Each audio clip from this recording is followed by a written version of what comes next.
Баршаңызға қайырлы күн достар, менің ас үй арнама қош келдіңіздер.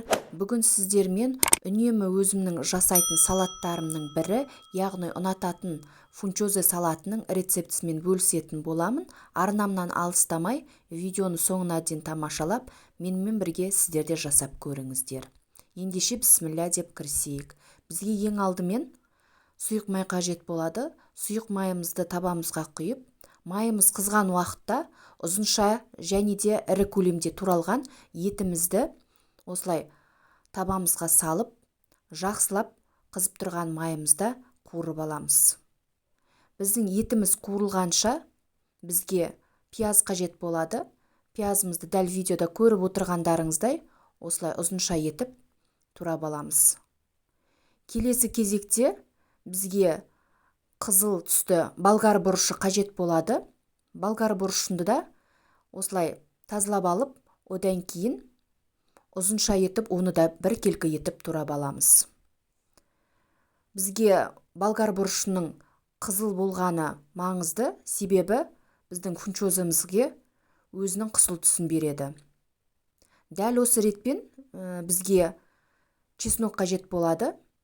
Чесногымызды да майда етіп, үккіштен өткізіп алсаңыздар да болады, немесе дәл осылай пышақтың көмегімен майдалап турап алсаңыздар да болады. Ендігі кезекте міне біздің етіміз өте керемет болып қуырылып шықты. Дәл осы етіміздің үстіне алдын ала турап алған пиязымыз бен чесногымызды салып, осылай қуырып аламыз. Одан кейін оның үстіне турап алған болгар бұрышын да салып, оны да жақсылап араластырып қуырып аламыз. Дәміне қарай шамалы тұз қоссаңыздар да болады. Келесі кезекте бізге жуып тазаланған қияр қажет болады. Қиярымызды теңде екіге бөліп, одан кейін ерекше пышағымыздың көмегімен осылай ұзынша етіп, оны да турап аламыз. Жуып тазалап, теңде екі бөлікке бөліп алған қызанағымызды да ұзынша етіп, оны да турап аламыз. Сонымен қатар бізге укроп қажет болады. Укробымызды да ірі көлемде турап аламыз. Ендігі кезекте бізге қайнап тұрған ыстық су қажет болады.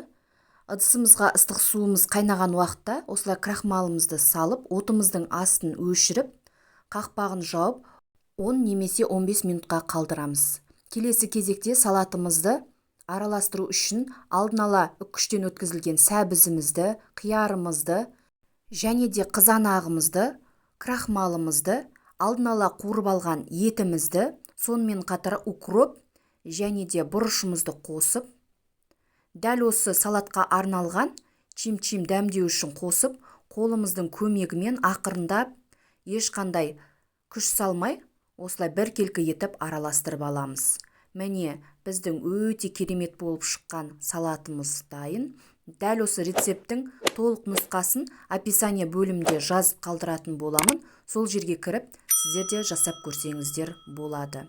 Каналыма тіркеліп, лайк басып, өз пікіріңізді жазып кетуді де ұмытпаңыз.